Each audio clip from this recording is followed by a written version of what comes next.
Welcome to Don't You Two Read, a podcast where two sisters talk about all things books. We're just two girls who found ourselves texting about books on a daily basis and thought, why not turn on a mic? We'll be talking about our recent reads, a weekly bookish topic, and what we're looking forward to reading next. So grab a cup of coffee and maybe even a snack and be prepared to take down your TBR and add a lot to it as we talk all things books. I'm Hilary, a mom in Oklahoma, and I am ready to pour the tea. And I'm Hannah, a stay-at-home mom in Texas who has 4 pages in notes. This is episode 24 of season 1, and hi, we're so happy that you're here. Today, we are doing our deep dive into Eclipse, which is the third book in the Twilight Saga. And we're so excited. This is by Stephanie Meyer.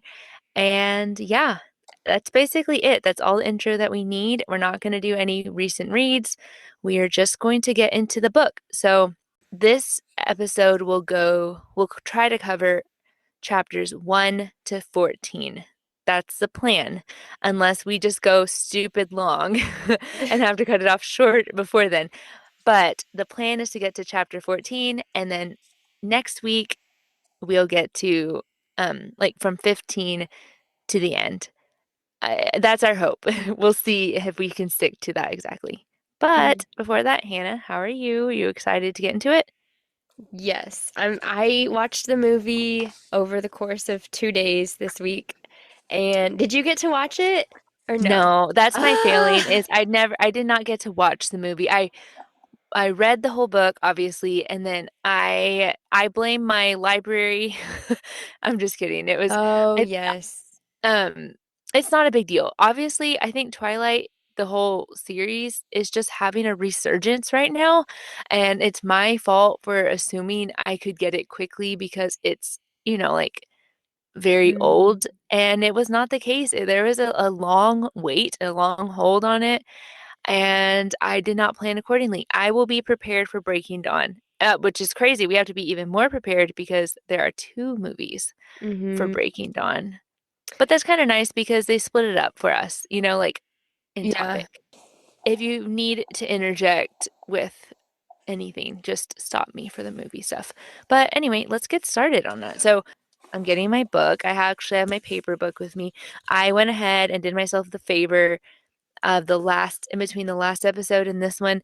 I bought the series, the whole thing for myself on Pango, which not sponsored. Unfortunately, I would love to be sponsored by Pango. Like that is one of the few companies I wish they would sponsor us, but they're awesome. And I got the whole set, I think for like $30, I think maybe. So I got it. Yeah, good deal. They're surprisingly not cheap. When you buy them new, they're surprisingly like Did you tab yours? I didn't tab them. I don't have tabs, but I did highlight them. Look at Yeah, mine. that's impressive. I don't tab ever, but I'm gonna have to post like a picture on our Yeah, Instagram. I got these highlighters. I'll try to link them. I think they're like Bible highlighters, but I got them for journals and stuff. I love them. I think they're by Mr. Penn. I think I will link them, but they're awesome because they literally don't have like they don't bleed through the page.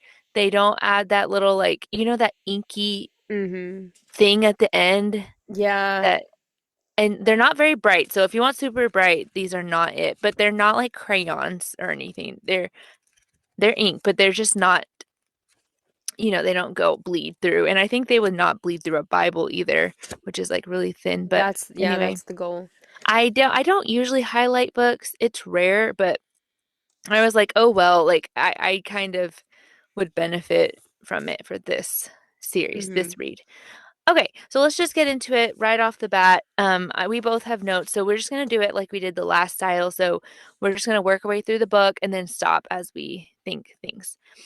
So the book opens up with Jacob's letter to Bella. I liked how at the end of his note he said, I miss you too a lot. Doesn't change anything. Sorry. I thought that was fair. Like, I don't think he should have sent her a note at all. But if Mhm. he was going to say anything, I thought that was a valid point. Everything that he said was totally valid. Makes me sad. That's all. I don't really have much to say other than She deserved to be cut off. Cut off completely. Like he Mm. was like, I care about you, but doesn't change, you're dating someone else.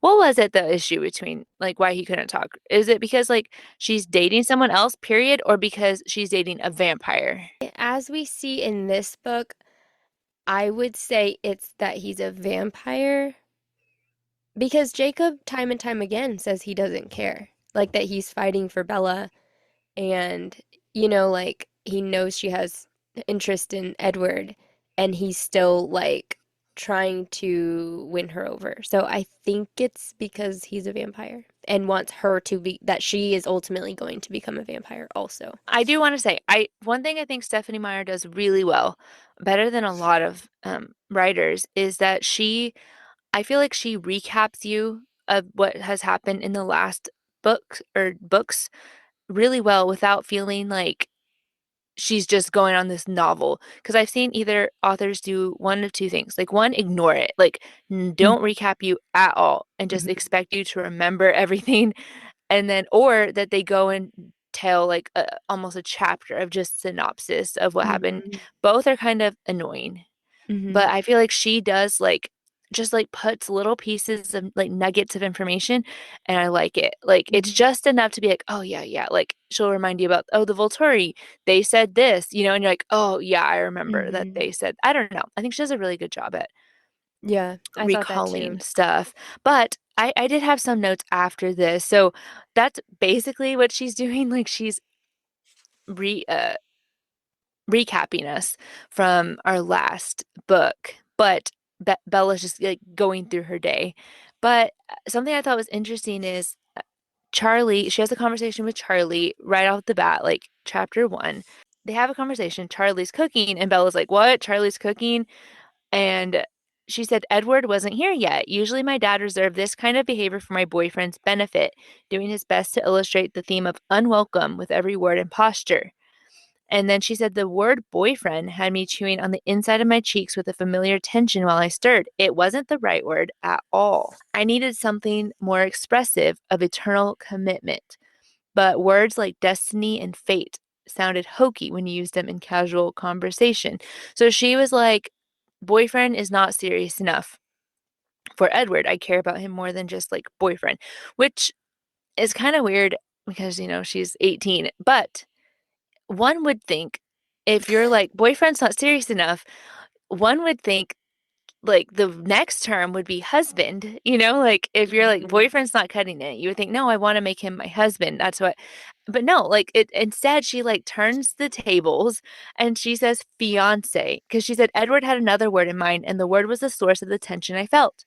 It put my teeth on edge just to think it to myself. Fiance. Ugh. I shuddered away from the thought. And I really here I'm like, here we go with Bella. Just to be clear, this is going to be a Bella rampage for me, this book. Mhm. I don't understand. It's very difficult for me to comprehend this. No, he is so serious beyond destiny and fate. Yet fiance just makes her sick, like over and over and over throughout the book. Fiance is like sickening to her. And like embarrassing.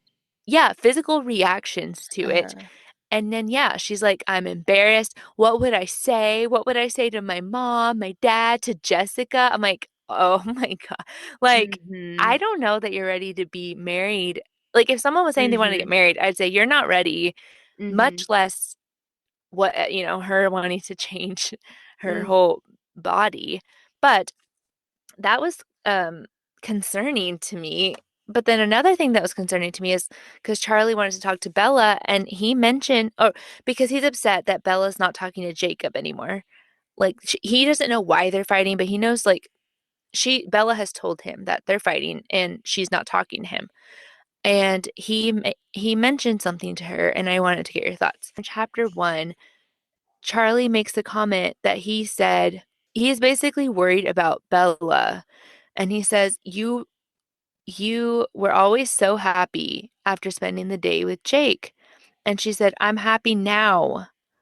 And the contrast between my words and the tone broke through the tension, and Charlie burst into laughter, and I had to join in. But he just kind of makes a comment that like Bella was happier Mm-hmm.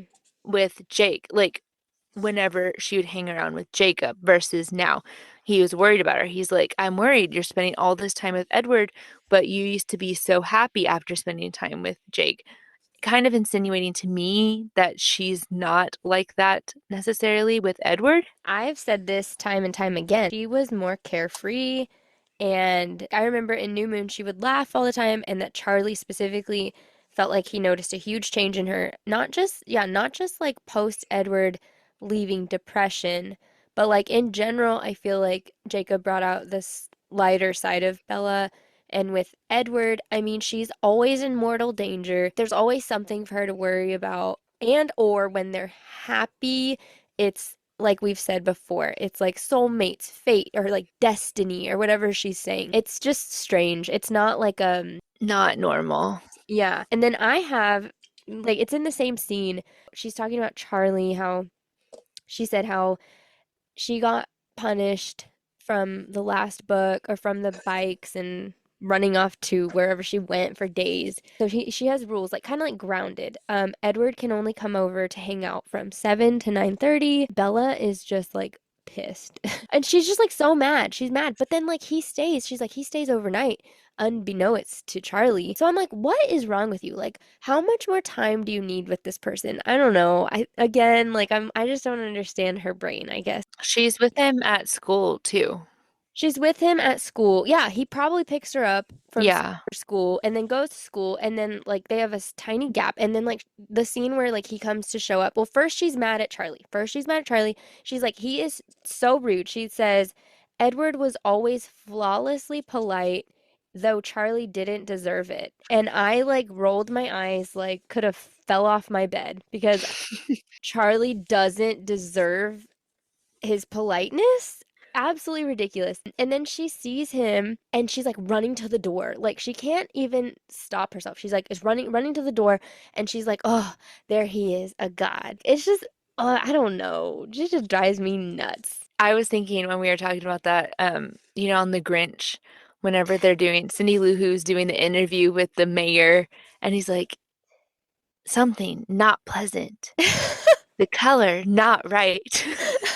It's so bad. And I have the note too, literally what you said about destiny and fate, but fiance, ugh, heaven forbid.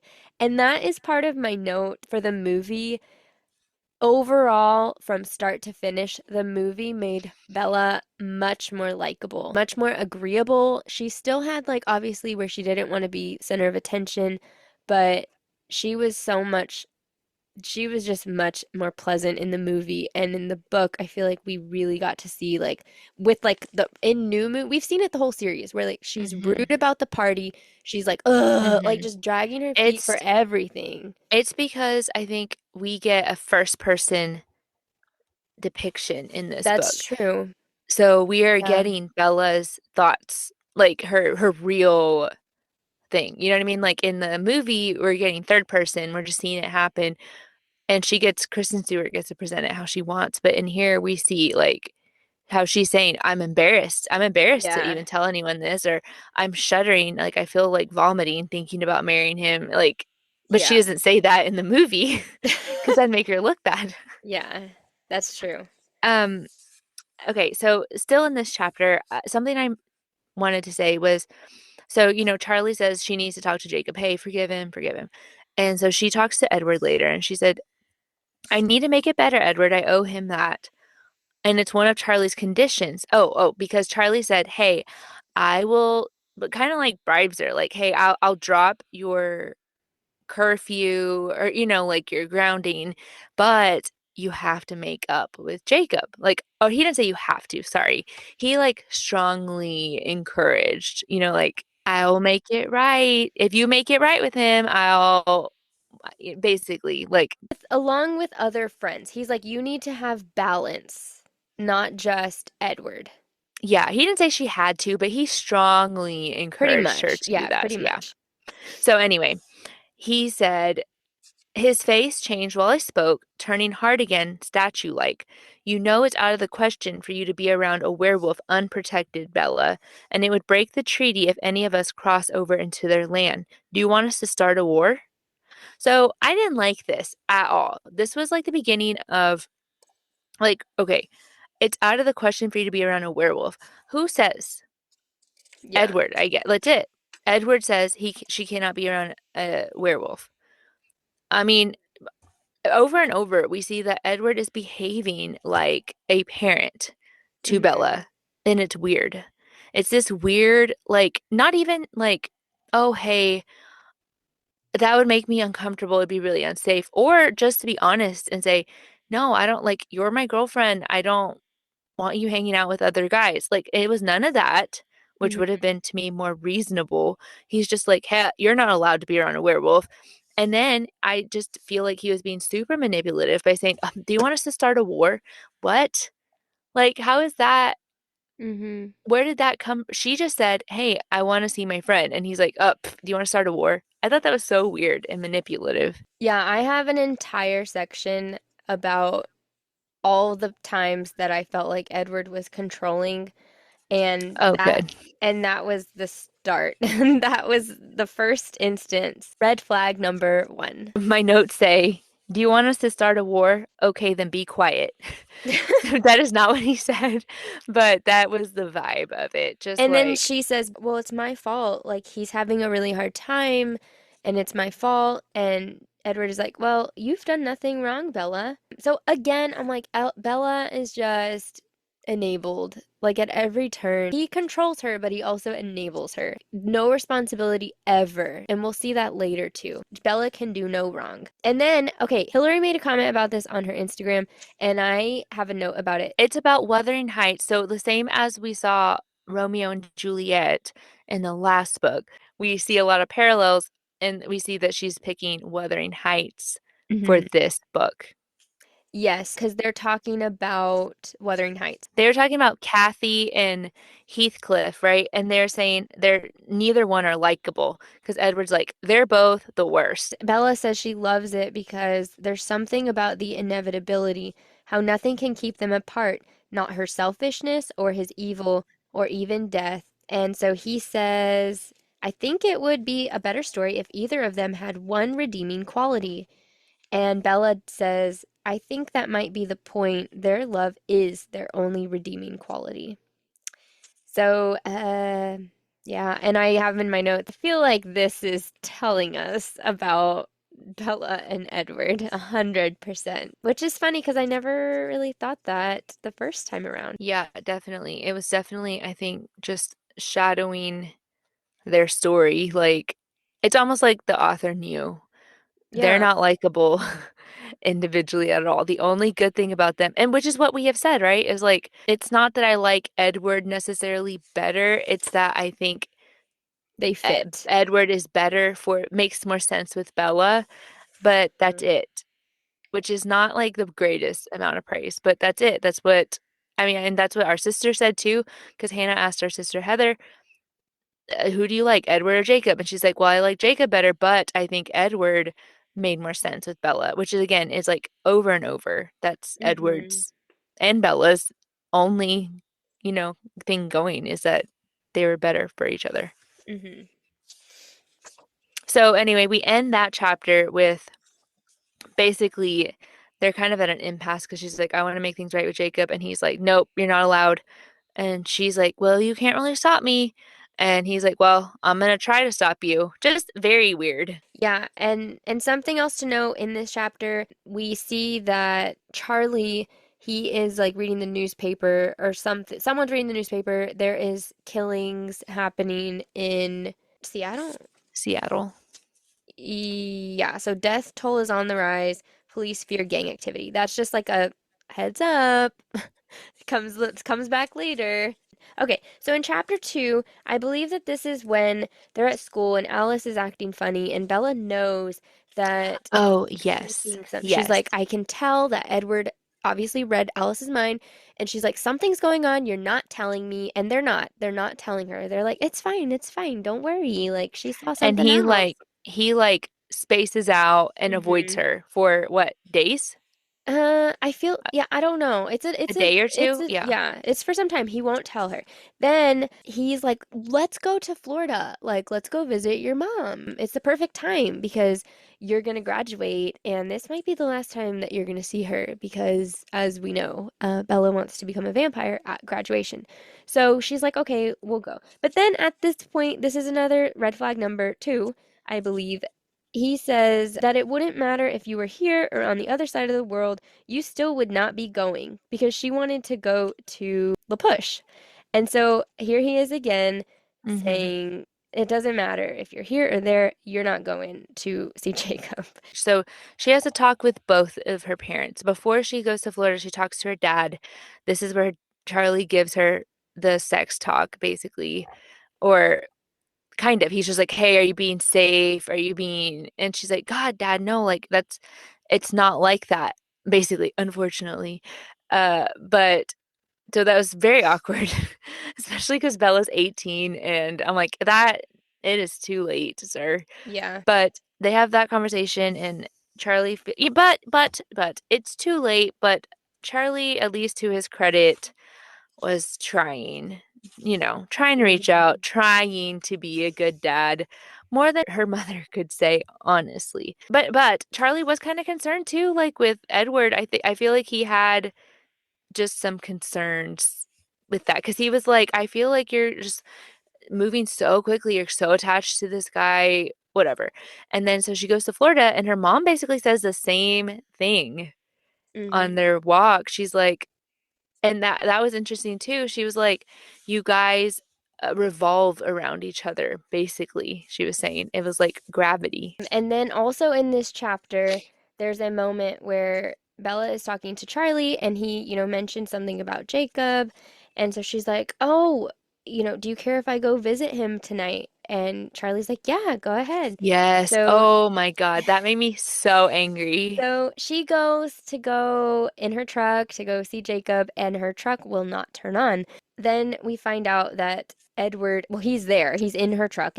Creepy. He made her truck not work. He took something He apart from took her he truck. like like undid the wires or something. Yeah, it's And a he said like, I understand if you don't want me to come over tonight. She is angry with him for like 2 seconds. She's Yeah. like, "Well, I can't believe it." Because Alice, here we go. Alice saw Bella's future disappear because she had decided to go hang out with the werewolves, and so that's her blind spot. And then Edward comes and disables her car. So Edward tells her, "Shut your window. If you want me to stay away tonight, I'll understand." And it's acting like he's ashamed, which I'm like, "You should be." So then she goes upstairs and she slams her window shut. And then I sigh and open the window as wide as it would. I know. I think that's when I texted Hannah, like, I hate Edward. Like, that was just to me another line cross, like disgusting behavior. I can't even like I Well, can't even believe how just disgusting that behavior is. it's very, very bad. That is bad. Bad, bad behavior. And I mean, we're just on the slide. It's terrible. And the fact that she's like, yeah, still wants, first of all, she wants to be with him. To me, I that's when I texted Hannah. I'm like, this is like ground to me. I mean, we've had plenty of ammo before, but if you were like, I don't know if I should break up or not, I mean, your boyfriend breaking your car and then just Hmm. waiting in the car secretly for you while you go and try to drive away, I think that's it. Like, that is it's time to cut the cord. As we go on into the next chapter, it just continues for Edward because Jacob comes to talk to Bella and Edward. Edward is like, "If I tell you to stay in the car, would you listen?" No. And so he's like, "Okay, well, here we go." So he knows that Jacob is there because something happened. And now it's all coming together because Bella knows that Edward was keeping something from her. Yeah, he's been lying. Yes. And so then Jacob is like, "Oh, you didn't tell her? Why are you keeping secrets from her? Why are you lying to her?" Yeah, Jacob says, "You don't think Bella has a right to know? It's her life," Edward said. "Do you think hurting her is better than protecting her?" And Jacob said, "She's tougher than you think, and she's been through worse," which we know what he's talking about there. Mm-hmm. Yes. So Jacob kind of like fills her in on there was like they have the line and they have their treaty and the vampires crossed into the wolf territory and there was a little um tuffle and between Paul and Emmett. And so all this, all this to say this part is what I really liked. So Bella's realizing now, that Edward has been lying to her and she thinks this was something Edward didn't want me to know, and it was something that Jacob would not have kept from me. And I'm just Hmm. like, add it to the list, add it to my list. Yes, and they were like writing notes in class, which was kind of like reminiscent of, book one when they were like watching the movie in class or like, I don't know, this like banter back and forth. And it's kind of changed like this exciting, because I remember I said it too, like this excitement where you're getting to know someone, this like back and forth. You're like, I don't know what they think about me, or I kind of think he's cute, but I don't know what, like Mm-hmm. that innocent, I don't know, like just early relationship stage. It's kind of transition, and now it's like, I don't know, Mm-hmm. like it's not happy. I would not say they're necessarily in a happy place because she's like, hey, why are you lying to me? He's like, oh, fine. Like he finally, because Jacob has forced his hand to tell her. So he tells her, and they kind of end on a bad note. Like she's just like, you will tell me next time. I deserve to know. And he basically said, he nodded. That's it. Like he nodded, yes. And this was a note that I have too that like whenever Jacob had like told her all that stuff in that moment he was gonna leave. It says, I yearned to reach out to him. My arms were pinned beneath Edward's. Edward's shielding arms had become restraints. And I feel like that we see that just a lot, Hmm. especially, I mean, a lot in the book, but we see that again and again. I definitely agree with you. There's a lot of just not good. Okay, so in the next chapter, just early off in chapter four, Edward, he goes hunting. He says he has to go. He's going to be gone, I guess, for the weekend to go hunt for mountain lions. So Mhm. something I thought was interesting is we see like Edward's gone for, I don't know how long he was gone for, but overnight for sure. Mhm. Um, Bella still has nightmares Mhm. whenever he is not there. So she said, I would never admit to him how hard it was for me when he was gone, how it brought back the abandonment nightmares. If he knew that, it would make him feel horrible and he would be afraid to ever leave me, even for the most necessary reasons, which is very ironic. Put a pin in that. That she's Mhm. like, I don't want Edward to feel like he can't leave me. Mhm. Like, like you're out of your mind. Yeah. Yeah, put a pin in that because that's not how Bella feels later. No, Um, she doesn't at ever. no, She never does. I've decided Bella is an unreliable narrator, Yeah. honestly. Yeah, We no. cannot necessarily believe that everything she's saying is true. Um, but she is still having nightmares. Yes. That's interesting because she was like insisting to the reader, to Charlie, like, I'm better now. I was Mhm. bad when Edward was gone, and I'm better now. But you notice several little things. Like she cannot, she still is unable to talk about ever with him leaving. Mhm. She can't talk about that. She can't talk about Italy. She can't talk about her time hanging out with Jacob during that time, really. And then now we find out she's still having nightmares. Anytime Edward is not in her room, when Mhm. she goes to bed, she's having those screaming, basically like panic attack Mhm. nightmares. That's interesting. You would think how she's like, I'm back to normal. She's not back to normal. Really, it's still like he was gone. Yeah, she made a comment that he wouldn't leave. Like if he left, it would be like 15 minutes away, that he would let himself go thirsty for far longer than he should because he didn't want to leave her alone. And then, yeah, he's gone for one day. And she says, it's a very bad day. He's gone.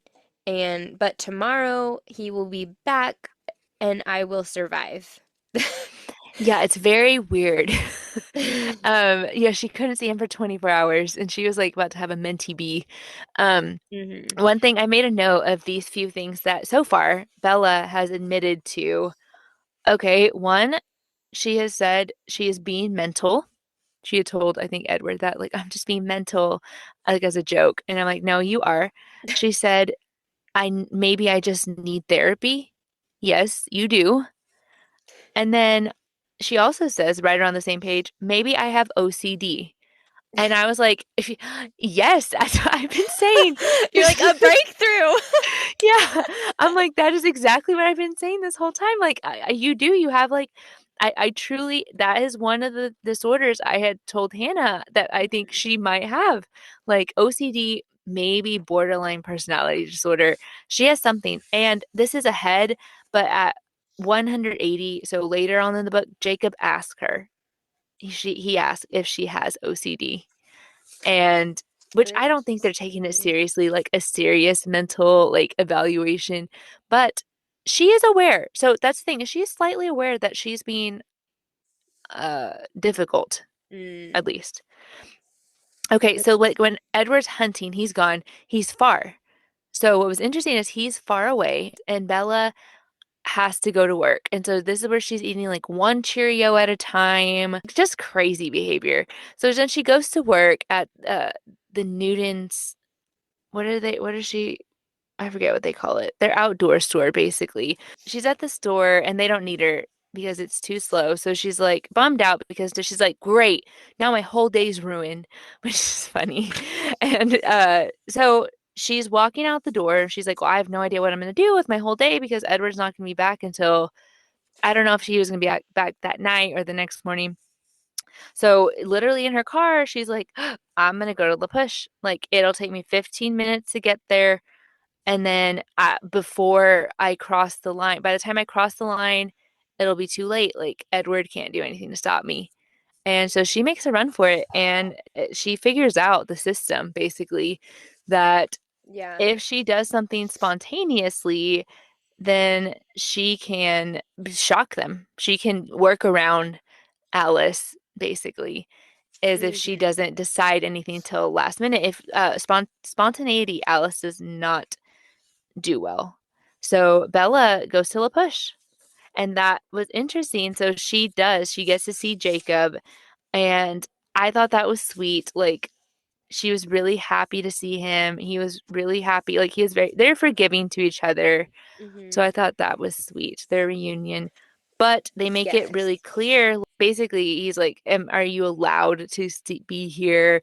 Did he let you come? And he asked Bella, did you forgive him? So he said, what's the story? I mean, since the last time before he struggled for words. And then he said, what I'm asking is, everything is just back to the way it was before he left. You forgave him for all of that. And I took a deep breath. There's nothing to forgive. That's crazy to me. That's Hmm. absolutely wild. And then she said again, I wanted to skip past this part, the betrayals, the accusation about Jacob. She's like, I don't want his accusations. I thought that was interesting. And oh, she said, well, nobody's on trial. Very defensive of Edward again, like saying how he did nothing wrong. I don't, I don't know. I honestly, I don't see that makes no sense to me. Yeah, and it all comes back to we always say like she just has this that low self-esteem and has him like so high up that yeah, nothing to forgive. He if anything, a misunderstanding. And then Jacob says he makes a comment to her about a fish and the eagle. He says how you see it everywhere, nature taking its course, hunter and prey, the endless cycle of life and death. And she's like, oh, I don't understand the point of this lecture. But it says how Jacob looked down at Bella with dark humor in his eyes. And he says, and yet you don't see the fish trying to plant a kiss on the eagle. You never see that. It says she grinned back tightly and said, maybe the fish was trying. It's hard to tell what a fish is thinking. You're a good Eagles, one, Bella. eagles are good-looking birds, you know. She said that. Oh, yeah, because he's like, well, then you just like him for how he looks then. And she's like, don't be stupid, Jacob. And he's like, don't be mad. I'm serious. Like, I'm trying to understand and I'm coming up blank. And she says, I love him, not because he's beautiful or because he's rich. I'd much rather he weren't either one. It would even out the gap between us just a little bit because he'd still be the most loving and unselfish and brilliant and decent person I've ever met. Of course, I love him. How hard is that to understand? I was like, that's so no. Edward is not unselfish. I mean, at least so far, He says he's selfish yeah. in every way possible. He thinks Bella is forfeiting heaven or, anything before this. How are you therefore unselfish? Like, "Pff, oh well." Like, no, you're not unselfish. You're I feel selfish. like Yes, but you said he does say he's selfish. we're gonna have to rein ourselves in because if someone loves Edward or Bella, they're just gonna need to You help come to the out. wrong show. I So, know. Okay, so earlier they talked about why the werewolves are starting to turn again because they're starting to turn more like all of a sudden, a lot of them are starting to turn. yes, this is in chapter 5 called Imprint. Yes, yes, Here we go, guys. yes. So, yes, we get all the tea about how do you say their name? How do they say it in the movie? The Quillette. Kiluit, Oh, I don't Quillette? know. I don't know. Yeah, I was Kilu. hoping you knew because I don't know. Okay, this tribe, we find out a lot of their history, which I liked that about this book, is like a lot of lore, a lot of history. So basically, in this chapter, we see like how the wolves came to be, which were questions that we did have on our last talk was like, when did these wolves come? When did they happen? And so he did say this happened before you came to Fork, so you won't remember. And then the first, or Sam was the first wolf, and so it said that was around the time, I guess, that the Cullens moved back. That's when Sam kind of changed to a wolf, and that Mm-hmm. was the first one, and which would be before Bella moved to Forks. Mm-hmm. So we found that out. So he was talking all about that, like how that was hard because he had to do it by himself. And then he mentioned something about imprinting. Sam is like head over heels in love with Emily, which we've heard that before because he's like, that's his soulmate. That's it. And so Bella just kind of accepts that. And then we find out, well, he was with Leah, loved her, and then left her all of a sudden because he was in love with Emily. And she's like, that's weird. That's terrible. And he said, don't judge him just yet. Did anyone ever tell you? Have you ever heard of imprinting? Imprinting, I repeated the unfamiliar word. No, what's that mean? And he said it's one of the bizarre things we have to deal with. It doesn't happen to everyone. In fact, it's the rare exception, not the rule. Let me cut off there. And then I mean, he didn't say it very much of what it is. He just says it's our soulmate. And he said, love at first sight, but more powerful. So later he talks about it in detail again. She says it sounds really creepy because we'll see why later. But he says that he's seen what it's like through the other's eyes, like through their wolf form. There's nothing romantic about it at all sometimes. Because we find out Quill has Hmm. imprinted on Claire, who is 2, and she says she's horrified. I was surprised, honestly, that Bella is horrified. So Jacob says it's hard to describe. It's not like love at first sight. Now he says that. It's more like gravity moves. When you see her, suddenly it's not the earth holding you here anymore. She does. And nothing else matters more than her. And you would do anything for her, be anything for her. You become whatever she needs you to be, whether that's a protector or a lover or a friend or a brother. They say she has the choice. Yeah, but why wouldn't she choose him? Because he would be her perfect match. Which I don't know. I don't know. It makes me very uncomfortable. I'm not gonna lie. Like, first of all, the idea of soulmates, we already see where that led Bella, just in the gutter. But then he's like, no, I mean, I don't want to tell you. Yeah, she's 2. It's weird. And then how they're like, but eventually it will be romantic, like assuming. It's weird. It's weird. I don't like it. Which we'll get more into that in the next book too. But in this chapter also they talk about aging and how werewolves they age differently. So he tells Bella like, "Do I look like I'm 16?" She's like, "Well, no, obviously." So he says they reach full growth inside of a few months once the werewolf gene gets triggered. So physically he is like 25. Like he's a Yeah, I was full gonna say grown. he's like old. He's an adult. And so then he says they pause aging as they are like transitioning back and forth from wolf to man. And once they can control it and stop phasing for a long, like a solid length of time, it doesn't say how long that is, and I want to know. But once they stop phasing for like a solid length of time, they age again like normal. So that's why he's kind of saying, "Oh, well, I will get older one day," because he uses this often. He's like, he uses this argument often that he is still a human, that he can still give Bella like a normal life. She wouldn't have to change. And this is part of his argument that he's like, he would continue aging and he If he wouldn't wanted be, to, yeah. yeah, he wouldn't just be stuck at this age in that way. Yeah, of course she's pissed because she's like, I'm the only one getting older. I know I'm like a Yes, yes, yes. baby. Oh my God. That's the only part she's mad. Meanwhile, Jacob's like grieving. He's like, this sucks. I want to get older. I want to have a normal life. And she's like, it's just so unfair. Anyway, she leaves La Push. So they have this whole talk. They leave. I don't know. Basically, I think she's like, I don't know when I'll see you again. Okay, bye. Um, she leaves and then she notices a car following her as soon as she leaves the boundary of La Push. Hmm. And Edward's following her. Like Alice told Edward that she went to randomly see Jacob, and so Edward couldn't go onto the tribal land. But as soon as Bella went to like neutral territory, there he is. He follows her to Angela's house, and Bella's staying there for a while. And then eventually she's like, oh, I guess I'm gonna have to see Edward. It's very weird. It's very creepy. Mhm, mhm. Because she eventually is like, okay, I have to face the music, going home. And Like a parent again. yeah, so she goes to her bedroom. She's like, here we go.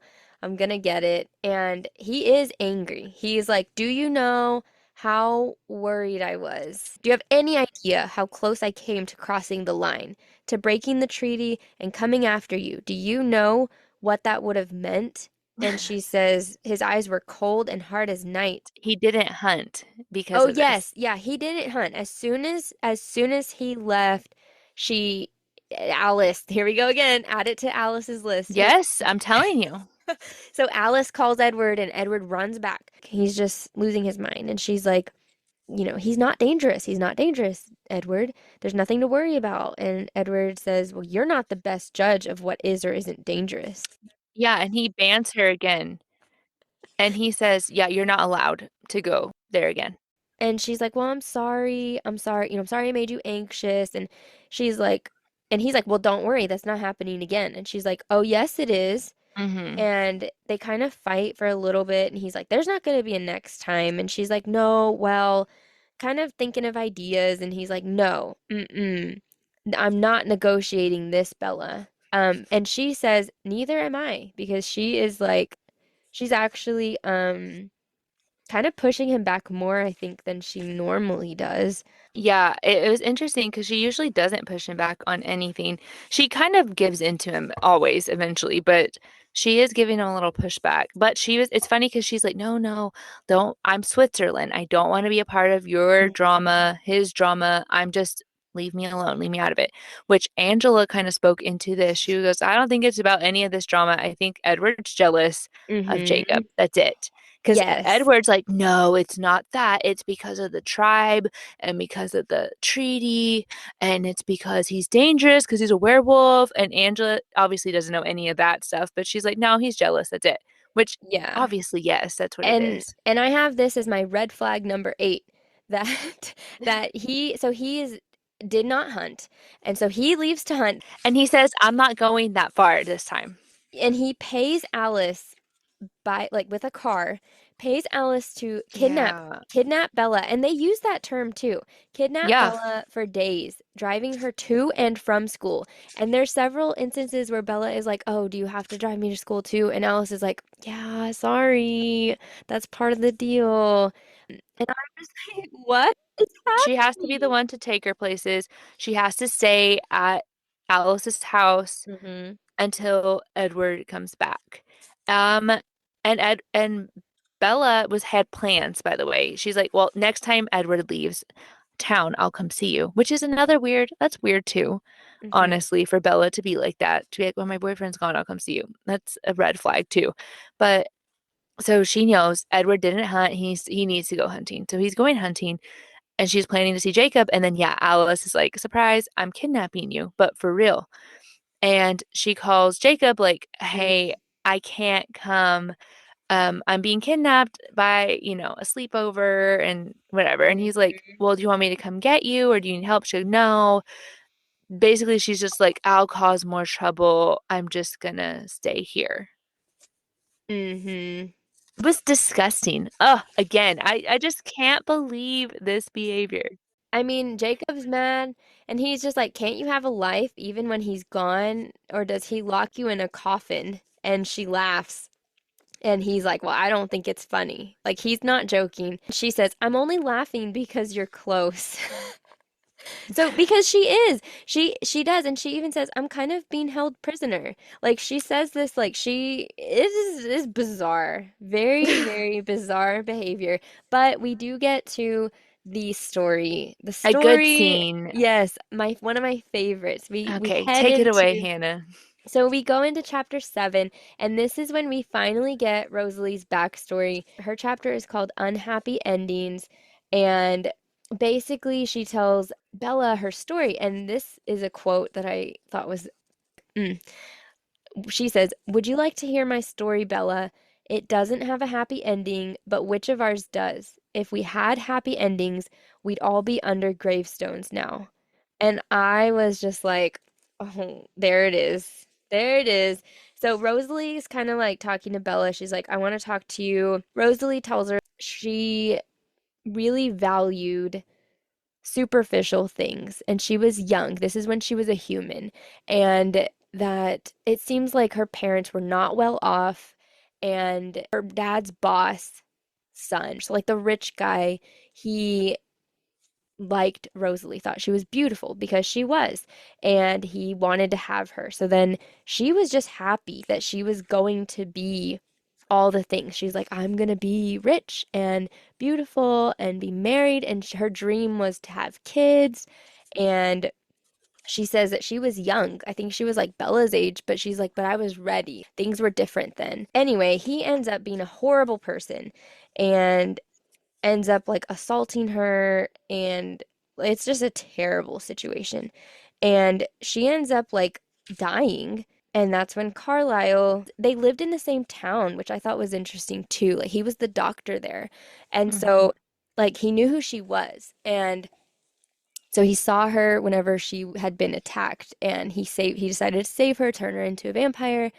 And So she can marry Edward. yeah, yes. That is true because they knew her. And so then she takes her revenge. She takes her revenge on every single guy that was a participant in assaulting her. Like they raped her, right? All of them. It seemed like, yeah. I mean, it is Yeah. like the tragic story. It makes Yeah, me so it is. upset. It is. So good for her. I fully She support. dressed up like a wedding in a wedding dress at the final one. She killed them all. Killed them all, but she saved the fiance for last so that he was just terrified, knew she was coming. And I was like, yes, queen. And then, but it notes here that she says that she has never tasted human blood, which I just thought was interesting because she was like, I have a better track record than anyone, like anyone else here, Hmm. that she's never tasted human blood, which I thought that was like wild. And the only people She that she's killed him and didn't yeah, do the it. only people that she's killed were the 5 people that she says that she said that she did not spill their blood and killed them all. And I was like, oh my, But her whole thing was like, "Hey hmm. Bella, this is a mistake. You should not Yes, her whole change to a point, vampire." she's like, I don't hate you, but I don't like you. Like you're right. Like she doesn't lie to Bella and like give her fake words. She's like, no, I don't really like you. And essentially she's like, I think that you're stupid. I'm like all she's saying the words we all want to say to Yes, Bella. she says, I'm frozen like this. I will never be able to move forward. I will never be able to grow old and go gray and sit with Emmett on the porch with our grandkids. Like, we're never going to have a different season of life. Or Like, we're just, children. yeah, we're stuck like this. They're stuck as like teenagers. And Bella's response, she says, I mean, I understand that for you, but I'm never going to want anything more than I want Edward. And I was Okay. like, Like, She's can you lucky. imagine? She's lucky Rosalie wasn't like, I'm just gonna taste human blood right now. I was like, can you imagine like pouring your whole like life story out and then that's her response? I think you would be slapped. Rosalie really resonates with me because in that moment, that was just wisdom. And I think in general, like in life and in romance books or whatever, a romance will not fix your problems. Sometimes you see it in books and in real life where people are like, well, if I'm just with a person, then I will be happy and everything else will not be stressful to me anymore. There are so many other elements of life, and Rosalie kind of like that's what she's saying here. Like she's like there's growth, there's change, there's seasons, like there's kids and there's grandkids and like all these other things. It's not just Emmett because Rosalie has Emmett, but that's not the point. The point is that there's more to life than just your person. But Romance, yeah. Bella doesn't see that. She never does. So that's you know, I liked the story, but it really did not change anything as far as Bella's perspective. Okay, so that's her first night with Alice, in the house. Then the next day they go to school, and then that's when the drama happens because Jacob has realized that, oh, because Bella told him, that's how we realized that Alice cannot see any of the werewolf's decisions or anything at all. And he's like, wow, that's amazing. So he surprises her at school on his motorcycle and is like, come on, Bella, let's go, basically.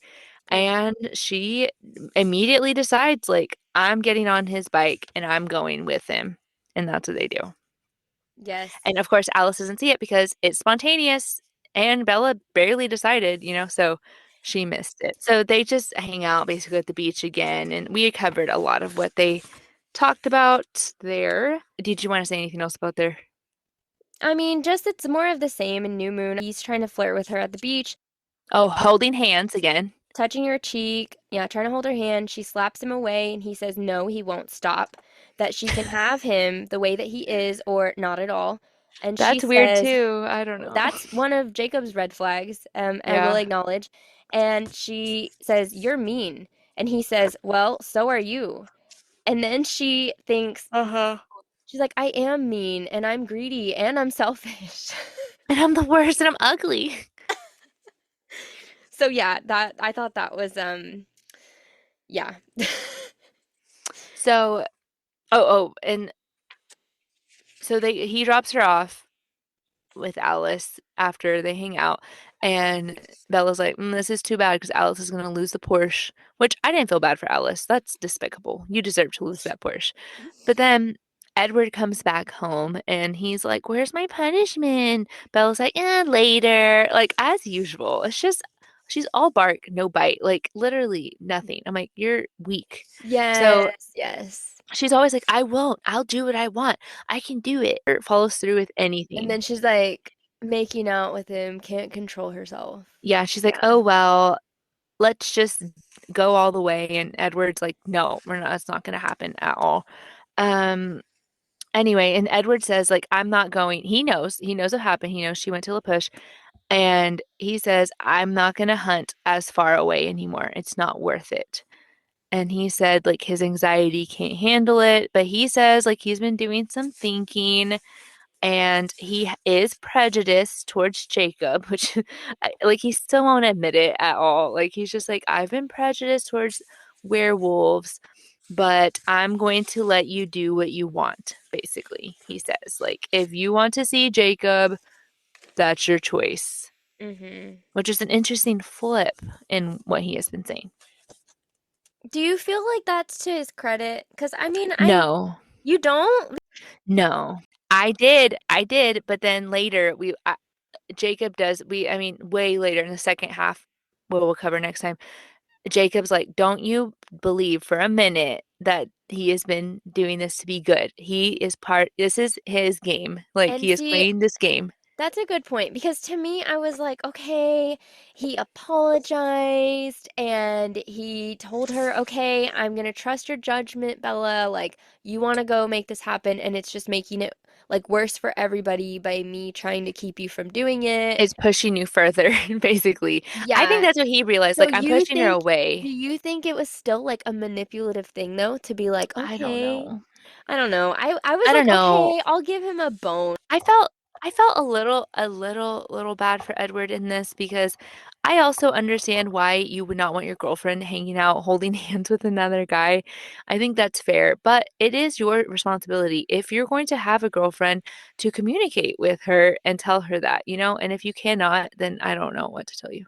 So they get home and she goes up to her room and she notices like she kind of noticed that before, I think, but her room's kind of like askew. Like something's wrong in her room and she can't find, she's noticed a red shirt. She keeps saying, like, I'm looking for the shirt. She can't find it. It was here on this chair and now it's gone. But she notices like a few pieces of clothes are gone and she was like, Dad, did you wash the clothes? No. So it's not in nowhere. She can't find any of it. So she has some clothes that's gone and I think a pillow. Yeah. Yes, the pillow's gone. Just weird stuff Hmm. that it's missing. And so she's like, I don't know, this is kind of weird. Basically, Edward sees and he's like, oh, I smell something weird in here. A vampire was in here, but it's not anyone that I know. Like, it's not Victoria. It's not, the main Volturi people that he knows. He doesn't know who it is, but something was in here. So they're just stressed out. And so they're going downstairs talking. And I thought it was funny that Charlie noticed, that they are not happy. And it said abruptly he was grinning, like, well, if you two are having a fight, well, don't let me interrupt. Like, Charlie wants them to break up. Like, he does not like them together at all. No. Which I don't blame him. I've said this time and time again. But yeah, he doesn't like that. He likes that they're fighting. He's like, "Oh, you're upset?" And I like how the movie did it too. The movie did it like so well. The actor, he just played that role really, really well. Yeah, he did. He was a perfect Charlie, I thought. Okay, so Edward kind of knows, like, we have a problem if a vampire's in Bella's house and I don't know what to do. So they kind of decide to involve the wolves. Like Bella's like, "Hey, I'm gonna be safe." Because Edward's like, we're gonna have to be patrolling, basically trying to find who it is that's trying to get in here. And Bella's like, hey, I'll be safe in La Push with the wolves. Like, they will protect me. And so Edward very, very reluctantly is like, okay, you can go to La Push. And Jacob, of course, is more than happy for this. He'll take scraps, anything he can get. So I guess that's it for 9. 10 is when they're kind of like working together. Or they're starting to work together because now they're having the werewolf Jacob come in and smell the scent. So that way they can be on the trail. Oh, and this is where Bella tells Jacob, because he was like, hey, can I ask you a question? When, Mhm. like, are you going to change to a vampire? And she tells him after graduation, which I think, according to this timeline, is very soon, within weeks.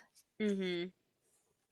So oh yeah, and he cuts himself all bloody. And she's like, oh my God, we've seen this again before in other books. And he's like, it's fine. Blood doesn't bother me, which is, a little, I don't think he's Yeah. meaning to dig, but it's a little dig. Yeah, and he heals like immediately too. Yeah, yeah, that was something important too. Very, very quickly. It was crazy. She said there was like a scar and everything within like a few minutes. Yeah. Yeah, I mean it was like running he was had it running under the water and just like in that time frame it was already healed. So, that's a nice feature to have. So after Jacob was there, he's like, okay, I'll see you later. Do you know when I can see you again? Because he said, hey, we're having a bonfire at La Push. I want you to come. And she's like, I don't know, basically, if I can. I'll ask. And he said, is he your warden now? I saw the story on the news last week about a controlling, abusive teenage relationship. And she said, okay, I cut him off and shoved his arm. Time for the werewolf to get out. Like he's being stupid, you know? And Hmm. it's funny because I'm like, it's not, I don't feel like that was a stretch. And so seconds after he leaves, Edward's back in, and she's so happy. It says, "Edward," I sang, throwing myself at him. That's so weird. And then I'm like, why did she respond that way? That's weird. I don't know. And so they're applying for colleges, and he's like fake colleges because she's convinced she's going to change and this is just part of her cover story, and he's like, no, I mean, why not, why not just, and that is something I have on my notes, that some a good quality I will give Edward is that in this book and in previous books he does always push for Bella to not rush into vampirism. He always is like, I don't want that to happen. He would prefer it to never happen. Yeah, and he wants her to choose it, and he always encourages her not to. He always encourages her to wait, like to not rush it, to not do it out of fear, to not like I mean any excuse he can come up with.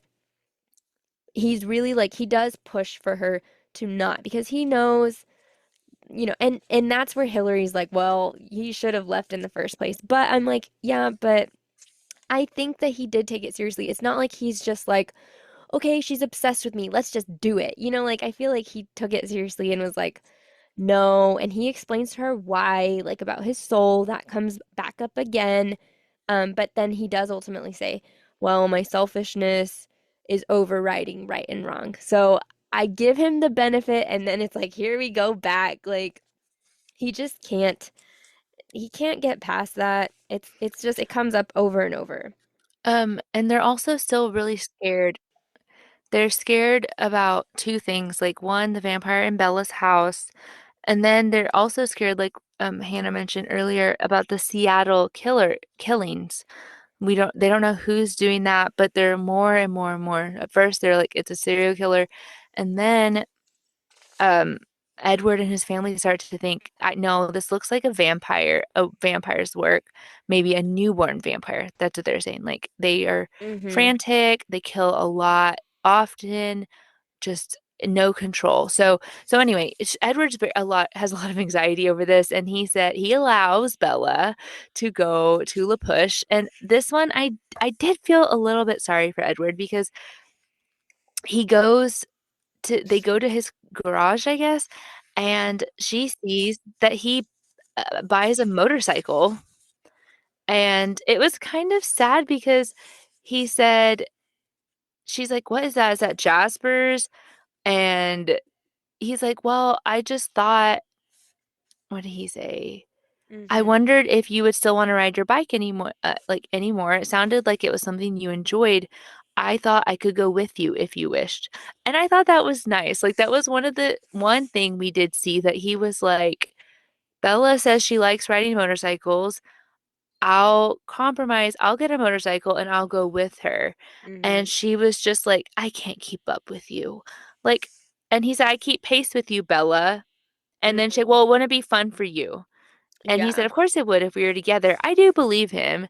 And I don't see who cares if he's slow. Like he just wants to do some, like he's like, I want to do something with Bella. Like I want to have fun with Bella too. Like she has fun with Jacob.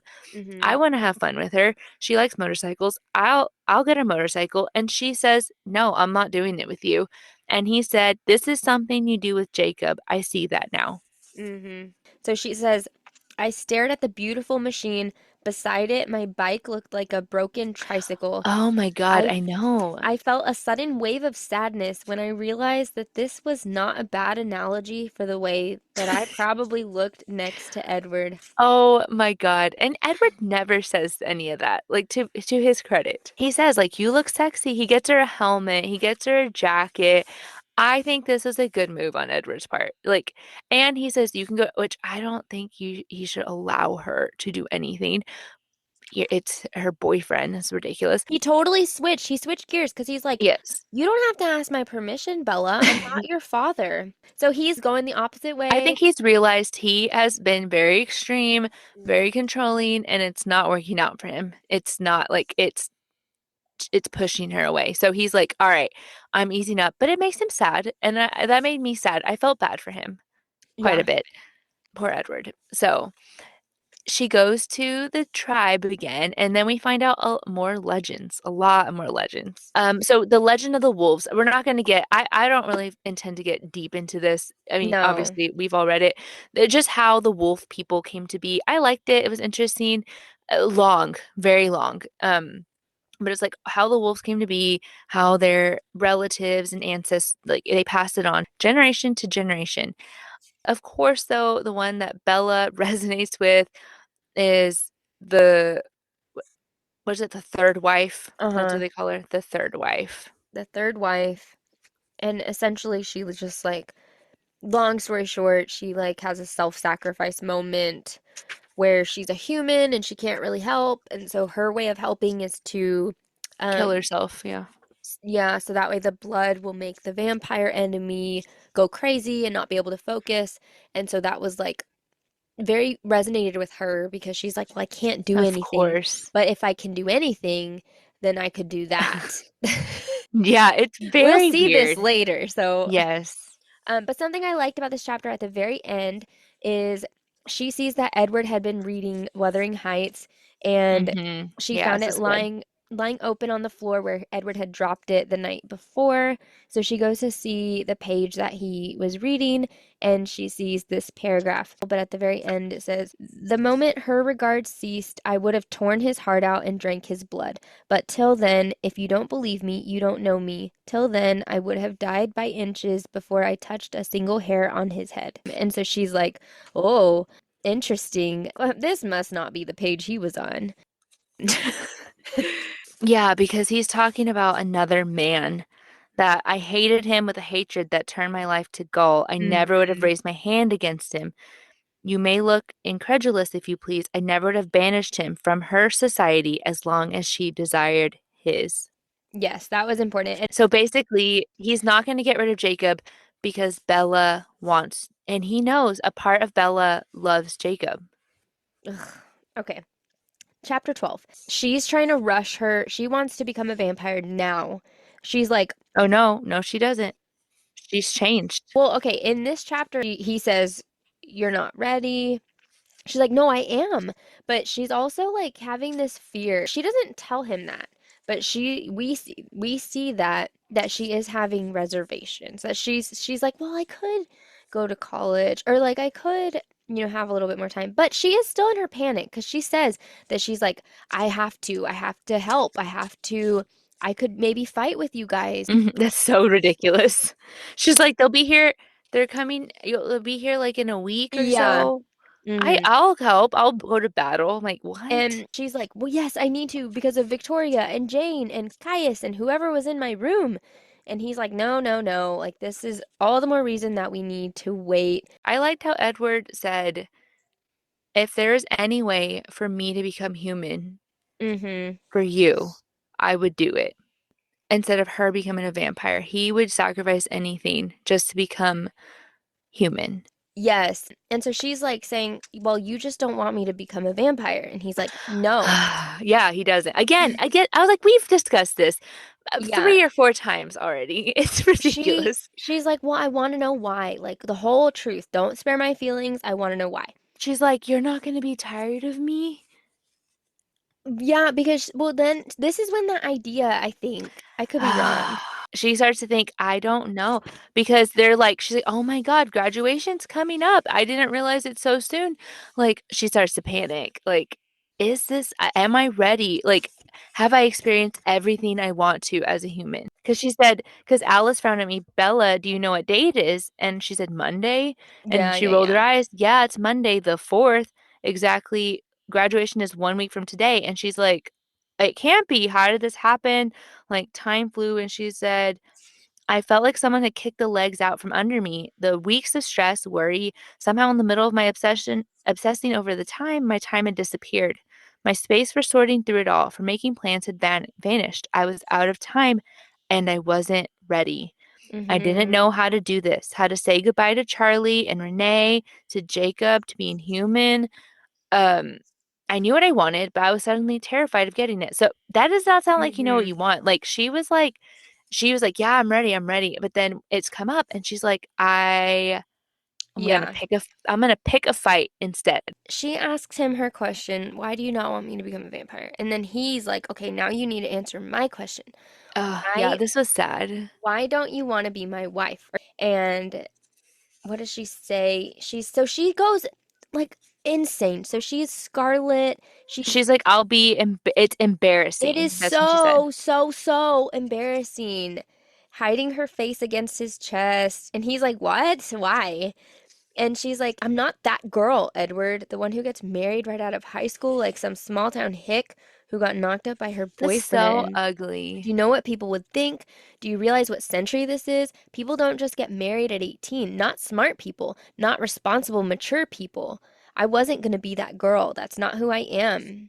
Um, so then he kind of thinks that's funny. He's like, so it's not that you're just more eager for immortality itself than for me? I thought that was a good point, like a good question, Yes, because honestly. I've said that this whole time.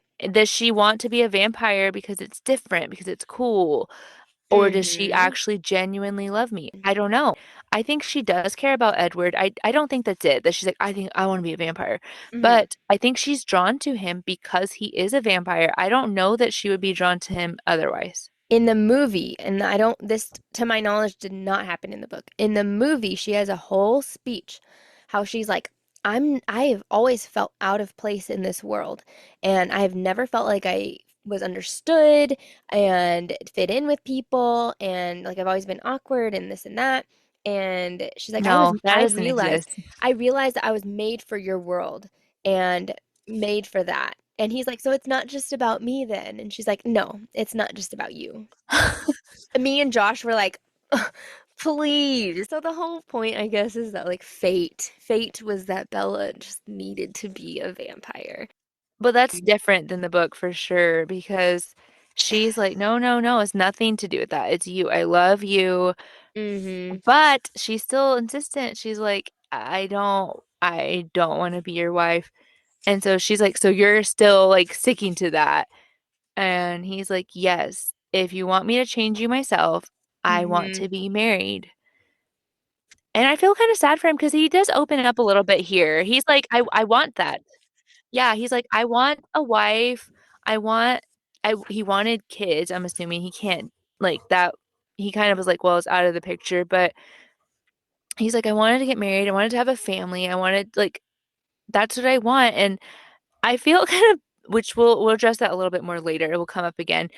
But Edward's like, I want to be married. I'm not trying to trick you. Like, I love you. It's what I want. Like, I've always wanted that. And she's like, oh yeah, he's from like 100 years ago. But that Mm-hmm. sounded silly because they are obviously people who want to get married now still. Like, anyway, it's funny. It's just She crazy. doesn't want to be married. She's like, marriage and eternity are not mutually exclusive or mutually inclusive concepts, and we're living in my world for the moment. Maybe we should go with the times. So I don't know. I do feel bad for him. They've just been under a lot of stress, and Charlie's loving every bit of it. He's happy as a clam because he thinks they're on the rocks this whole time.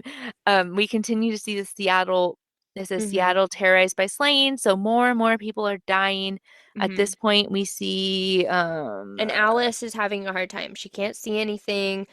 Like people's decisions keep changing, and she thinks that her vision might be slipping away because she's just stressed she in can't see part of who it. it is, and Edward has her watching Sony. He has her watching Bella's every move, all the Mm-hmm. Volturi people, um, Victoria. trying to find Victoria, all like all sorts of stuff.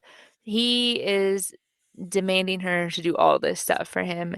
And we've established Alice's vision is not perfect and it Yeah. I don't know why they rely on her vision so much. That was a thought I had. She gets it wrong a lot. And it's because she says it's not like set in stone what's going to happen. It's just a possibility of what could happen based on your Mm-hmm. decision right now.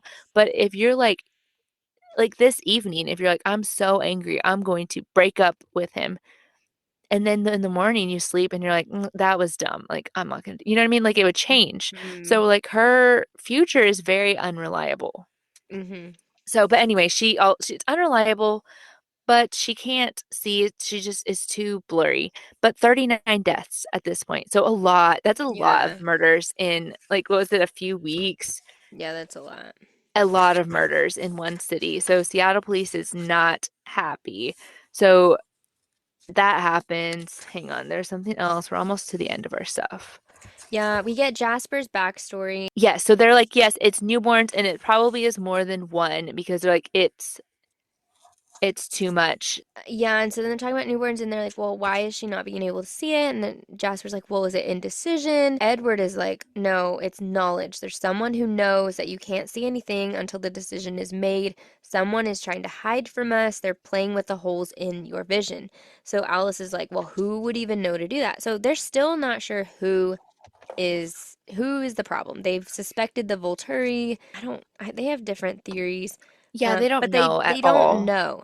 Jasper, okay, so Jasper is the one who has the insight in this, and he's like, I think Mhm. these are newborns more than one. I think this is a newborn army. Mhm. And so that's when they explain what a newborn is, which we said that's like basically the first year of a vampire's life. And they're just bloodthirsty. That's all they care about. Basically can't think about anything other than that. And Mhm. they're very vicious, very strong. And they said they're strong because they have mostly human blood in them. So like vampires that eat human blood are stronger than vampires who eat like Edward in them, like animals. But they are have mostly human blood in their body that they're like filtering out. I don't know, it's kind of Mhm. weird. So they're freakishly strong even for vampires, and they have no control. But they're like all these killings, like 40 of them. Mhm. And Jasper's like, we need to stop it because this is when the Volturi step in, like, because the number one rule is to stay secret. And obviously, this is drawing attention to the Pacific Northwest where we live, and we need the Volturi to not come out here. So we need to put a stop to these newborns Mhm. on top of it. So they're worried about the person seeking out Bella, and now they're worried about this newborn thing because it's going to call a Volturi towards them, and then it'll remind them, like, hey, while we're here, let's go check on Bella to see if she's, a vampire, like she said she was going to be. So in that, we find out Jasper's backstory. So we got Rosalie's, and now we're getting Jasper's. I have a note here. It says, I am Jasper, and Jasper is me. I relate to Jasper a lot. It's just, um, he said, he was telling Bella, I wonder, like he says, I can affect emotions in the room. Like I can change your emotion or other people's. And he said, I wonder if you realize how the feelings in a room affect me. I live every day in a climate of emotions. So he is like not Mm. only giving his emotion, like whatever he wants to feel to other people, but he is feeling everything everyone around him feels. So maybe that's why he's not around Bella a lot. Because honestly, like she's always like, where's Jasper? Jasper's not here. Like Rosalie and him are just like deuces. I don't want. Cannot handle. But I liked it. I thought Jasper's story was interesting. Basically, he was a newborn and led a newborn army for a woman, and but he always says like he never liked it. Like he always felt bad for killing. And yeah, until he heard someone say like, "Hey, have you heard of Carlisle, who doesn't kill people?" And that's kind of where he ended up in their clan. So, and then eventually obviously he met Alice. Yeah, Alice, But he found her first. So he found Alice mhm, first. She found him, I guess, with her visions. I don't know how that worked, but she saw, this guy, that she they would said. meet, yeah. Yeah, so he's like, well, she saved me. And they end up with Carlisle. Yes. But they had like their little, he was from Texas, I guess, from Texas, Mexico area. From Houston. He was from Hmm. Houston. They were talking about Galveston, and I was like, ah, Jasper was hunting in my land. Yeah, so all those people are from Texas. So they're talking about the wars from Texas and Mexico, so the south of the continent. But now we're starting to see it in the north. So And that's where he, Jasper's expertise comes in. yes, because he trained all the newborns, and so he knows how they fight, and so he is able to know how to get rid of them. Okay, so now we're at chapter 14. Yeah, so we know the newborns are coming, and Alice can kind of start to see as it gets closer, like pinpoint in the near future. So she knows they're coming up to Forks. She can see that. So yeah, then Bella graduates from high school. That's what we see. Yeah, yeah, because, well, they're talking about her party. I don't think she's graduated yet, but they're talking Oh, about, but the party's still on. yeah, and Bella's like, what? We're still gonna have the party? Alice says, I'm still having the party. It's still going to go on.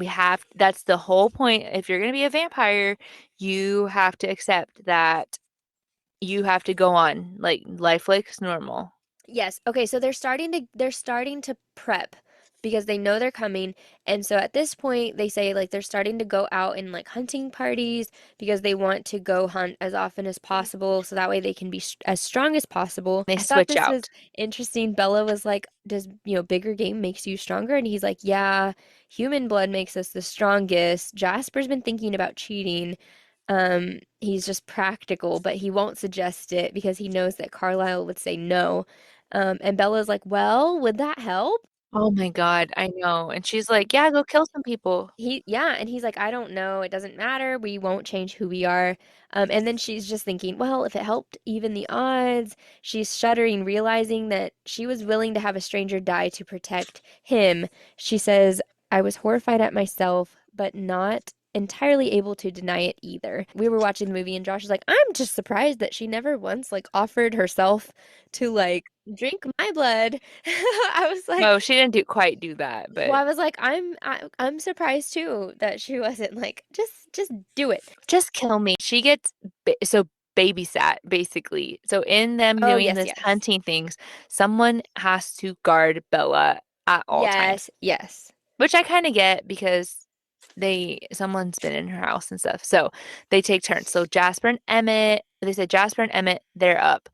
And she's like, no, they're gonna be bored. I'm gonna go with Jacob. Like he's exhausted because he's been doing both. Like he's been doing the wolf pack stuff, but he's also been helping protect Bella. So he's been doing like double shifts and like not sleeping. So he's exhausted. He's asleep and like sleeps through the whole time that she's there. And he wakes up like at the last minute and he's like, oh no, like I wanted to do this better. I have to rush. I'm out of time because again, he thinks that she's gonna be turned into a vampire. Like I feel like by the next time he would see her. Is that true? Hmm. So he's like, Yeah, okay, soon. the perfect atmosphere for a bad decision. Before that, Edward knew. Edward knew that he was going to tell her all this. Did you catch Yes, he that? drops her off. Yes, he drops her off and Yes. he's like, yeah, he'll tell you soon enough, whatever. And yeah, so he does. He tells Bella, I have something to tell you. I need to talk to you. And she said, okay, go ahead, whatever. And he said, I want to tell you something, and you already know it, but I think I should say it out loud anyway, just so there's never any confusion on the subject. I'm in love with you, Bella. Uh, Hang on. Jacob said in a strong, sure voice, Bella, I love you. I want you to pick me instead of him. I know you don't feel that way, but I need the truth out there so that you know your options. I wouldn't want a miscommunication to stand in our way. End scene. Oh. And that is where the chapter ends. If you've made it this far and didn't add this episode to your DNF pile, thanks a bunch. That brings us to the end of this week's episode for the Don't You Two Read podcast. We hope you enjoyed hearing about our recently read books and hopefully getting to know us better as we begin this podcast journey with you guys. We will be including timestamps in the description on every episode so you can check there for books or products that we mentioned in today's episode. Be sure to tune in to our next episode when we will be chatting about all things books. Don't forget to follow us on Instagram at Don't You Two Read Podcast, and you can find me at Hannah Reads. And I'm at Hilary Reads. If you enjoyed today's episode, would you take a moment to follow us? You can also rate and review us wherever you listen. And as always, please share this with all of your bookish friends.